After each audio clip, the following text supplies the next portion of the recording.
Grande concertation de la Confédération AES à Bamako en prélude aux discussions prochaines avec la CEDEAO.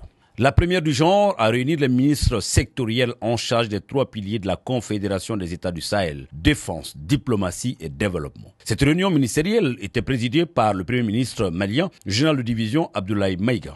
La rencontre de ce samedi 22 février marque une étape importante dans le processus d'opérationnalisation de la Confédération AES. Depuis sa création, le 6 juillet 2024, dans un contexte marqué par des futures discussions avec la CEDEAO, elle a pour objectif d'approfondir les réflexions sur les implications du retrait des États de la Confédération AES et proposer des solutions adéquates. Il s'agira pour nous de poursuivre et d'approfondir la réflexion sur la gestion de toutes les questions d'intérêt pour la Confédération. En tout état de cause, nous devrons œuvrer prioritairement à consolider notre indépendance et à envisager des alternatives qui préservent les intérêts premiers de nos populations et de nos États. C'est pour cette raison que je me félicite de l'initiative stratégique prise par chacun de nos États qui ont élaboré chacun à son niveau le document sur les implications du retrait de nos États de la CEDEAO.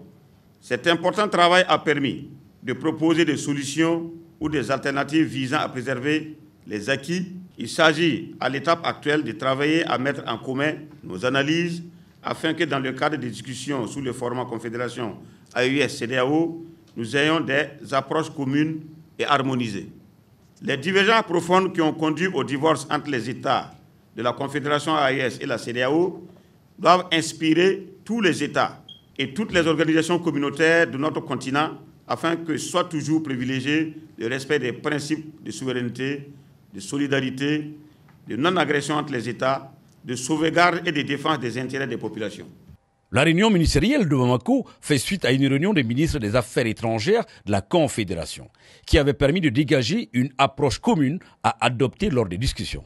Comme on peut le constater, cette réunion s'inscrit dans la poursuite de la dynamique de celle tenue à Ouagadougou. Elle vise à examiner et adopter les documents nécessaires à une meilleure conduite des négociations avec la CEDEAO. Ces documents sont les suivants. Un projet d'architecture interne du cadre de négociation avec la CEDEAO. Une évaluation conjointe des impacts multisectoriels du retrait de la CEDEAO assorti de solutions. Un projet de mémorandum d'entente entre l'AES et la CEDEAO définissant les domaines de négociation. Un projet de chronogramme pour les négociations avec la CEDEAO, un mandat de négociation au comité de pilotage ministériel.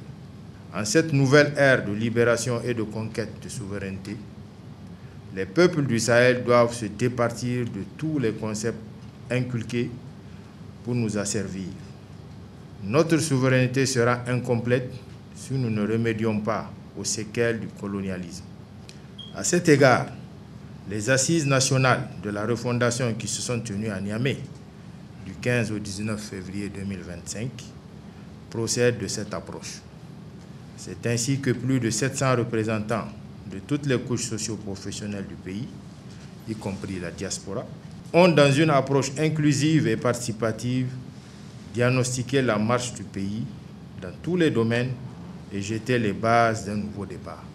Outre la question AES-CEDEAO, la réunion sera mise à profit par les 3 pays pour poursuivre les concertations dans le cadre de la feuille de route de la présidence malienne de la Confédération AES. Je ne dévoile pas un secret en vous exprimant l'appréciation de son Excellence le général d'armée Assimi Goïta, président de la transition, chef de l'État du Mali, président de la Confédération des États du Sahel, de votre engagement constant à faire de notre Confédération un espace de paix, de sécurité, de développement, mais aussi et surtout un espace d'intégration renforcée des populations.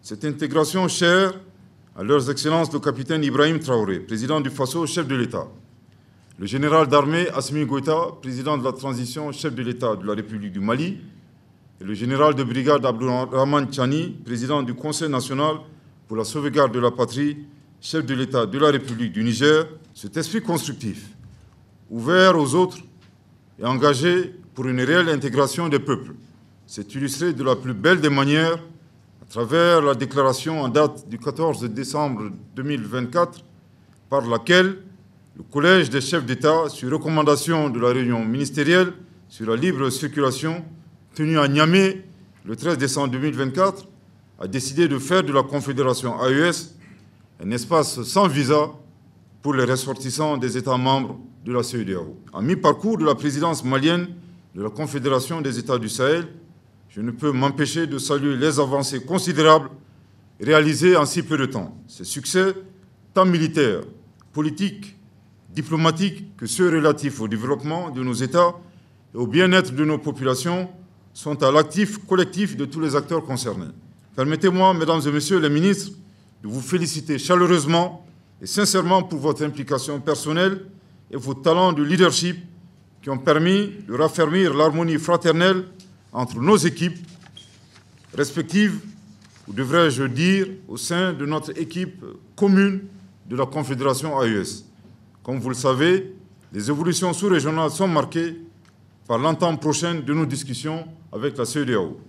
Dans ce cadre, je sais que les délibérations et conclusions pertinentes auxquelles vous parviendrez permettront à nos chefs d'État de prendre les décisions et mesures appropriées en tenant compte des principes et valeurs qui fondent notre Confédération. La cérémonie d'ouverture de cette réunion ministérielle a été sanctionnée par la présentation du drapeau de l'AES. Fidèle au principe de bon voisinage, de solidarité et du vivre ensemble de la Confédération. Cette rencontre de haut niveau, qui se poursuivra au 23 février, jettera sans nul doute les bases des discussions qui définiront le cadre des futures relations entre la Confédération AES et la CEDEAO.